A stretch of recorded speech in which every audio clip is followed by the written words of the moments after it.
Bonjour à tous, aujourd'hui on va plonger dans un univers un peu particulier de la sécurité informatique, ou plutôt de la sécurité tout court. Un monde où les plus grands secrets d'une entreprise ne sont pas forcément derrière des pare-feux complexes, mais parfois juste sous le couvercle d'une poubelle. Allez, petite question pour commencer. Si je vous dis hacker, quelle est la première image qui vous vient en tête? Pensez-y une seconde. C'est quoi son outil fétiche? Si vous avez pensé à un clavier dans une pièce sombre avec des lignes de code qui défilent, eh bien non.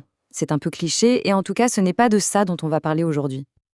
Mais oui, la bonne vieille benne à ordures, l'endroit où les documents qu'on a oubliés, les vieux disques durs, tout ça, ça devient une véritable mine d'or pour la personne qui sait où regarder. C'est sûr, c'est moins glamour que dans les films, mais c'est redoutablement efficace. Et pour bien comprendre à quel point, on va décortiquer une histoire vraie. Enfin, c'était un audit de sécurité, mais ça ressemble à s'y méprendre à un véritable casse. Une leçon magistrale d'ingénierie sociale. L'objectif, il était simple, mais quand même super audacieux. Un auditeur en sécurité a été engagé pour voir s'il pouvait, oui ou non, s'introduire dans les locaux d'une grosse boîte et repartir avec des infos sensibles, sans jamais toucher un seul ordinateur. Bon, alors, comment il a fait? Son idée, c'était pas de pirater des serveurs, non, c'était de manipuler les gens, en utilisant une technique d'infiltration psychologique assez connue. Cette fameuse technique, ça s'appelle le pretexting. En gros, l'idée, c'est de s'inventer une identité et un scénario super crédible pour endormir la méfiance de la cible. Et dans notre histoire, notre auditeur a décidé de se faire passer pour un employé de la société de gestion des déchets. Et c'est là que ça devient génial, parce que tout commence avec une simplicité déconcertante.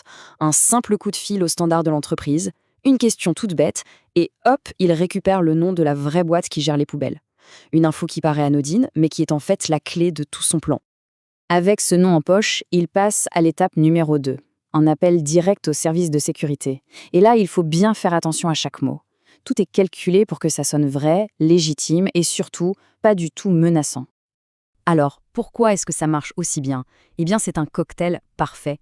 Premièrement, il utilise un nom interne, donc il passe tout de suite pour quelqu'un qui sait de quoi il parle. Deuxièmement, il invente un problème qui est tout à fait plausible, une benne cassée, rien d'alarmant. Et enfin, il propose une solution simple qui ne demande aucun effort à la personne au bout du fil. La confiance s'installe. Ok, le piège est tendu. Le rendez-vous est fixé. Il est temps pour notre auditeur, alias John, de passer à l'action. C'est le moment où la pression monte.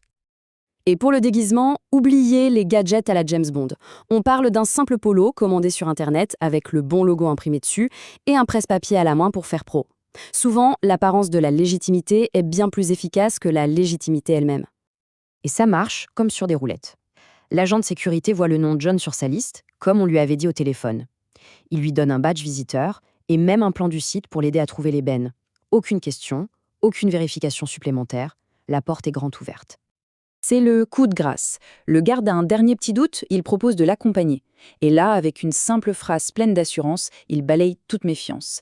Il donne l'impression d'être un habitué, quelqu'un qui fait partie du décor. Forcément, le garde n'insiste pas.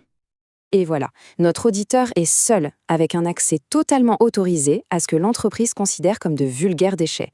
Sauf que pour lui, c'est une véritable salle au trésor qui vient de s'ouvrir. Et là, c'est la caverne d'Ali Baba.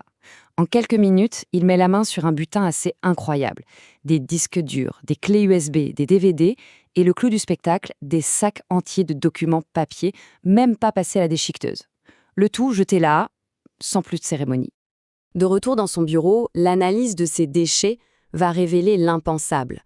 Des organigrammes complets qui permettent de cartographier toute l'entreprise, des plans de projets top secrets, des données confidentielles sur les clients, des infos personnelles sur les employés. Bref, de quoi reconstituer toute la stratégie de l'entreprise et causer des dégâts monstrueux. C'est une histoire assez folle, on est d'accord. Mais attendez, ce n'est pas fini. Il y a un rebondissement et c'est peut-être le plus important. Parce que bien sûr, notre voleur n'en était pas un. C'était un gentil, un professionnel engagé par l'entreprise, justement pour trouver les failles de sécurité avant que de vrais pirates ne les exploitent. Et la faille qu'il a trouvée, elle n'était ni dans un logiciel, ni dans un pare-feu. Et c'est ça le cœur du problème. D'un côté, on a la perception de l'agent de sécurité. Il pense juste aider un prestataire à faire son boulot, une tâche de routine. Mais en réalité, il vient d'ouvrir la porte à une brèche de sécurité catastrophique. Parce que la plus grande faille de n'importe quel système, c'est notre tendance naturelle à faire confiance sans vérifier. Bon, ok. C'est une belle histoire, mais concrètement, qu'est-ce qu'on en tire? Et surtout, comment on fait pour éviter que ça arrive? Déjà, il faut comprendre une chose. Le danger ne vient pas toujours de l'extérieur. Il y a une statistique qui fait assez froid dans le dos. Plus de 60% des employés admettent avoir déjà emporté des données de leur entreprise en partant. Parfois, c'est malveillant, mais le plus souvent, c'est juste de la négligence. Alors, pour se protéger, la solution tient finalement en 3 points assez simples. Primo, une politique de destruction béton. Tout ce qui est sensible doit être détruit correctement, pas juste jeté. Secondo, la formation. Il faut créer une culture de la vérification. Un simple contre-appel à un manager interne et tout le plan de notre auditeur tombait à l'eau. Et tertio, des protocoles clairs pour toutes les visites de prestataires. Et ça nous amène à la question finale. Cette histoire nous prouve que la sécurité, ce n'est pas qu'une affaire de technologie. C'est surtout une affaire de processus, de politique et de vigilance humaine. Alors la prochaine fois que vous verrez une poubelle de bureau débordée, demandez-vous ce qu'il pourrait bien y avoir dedans.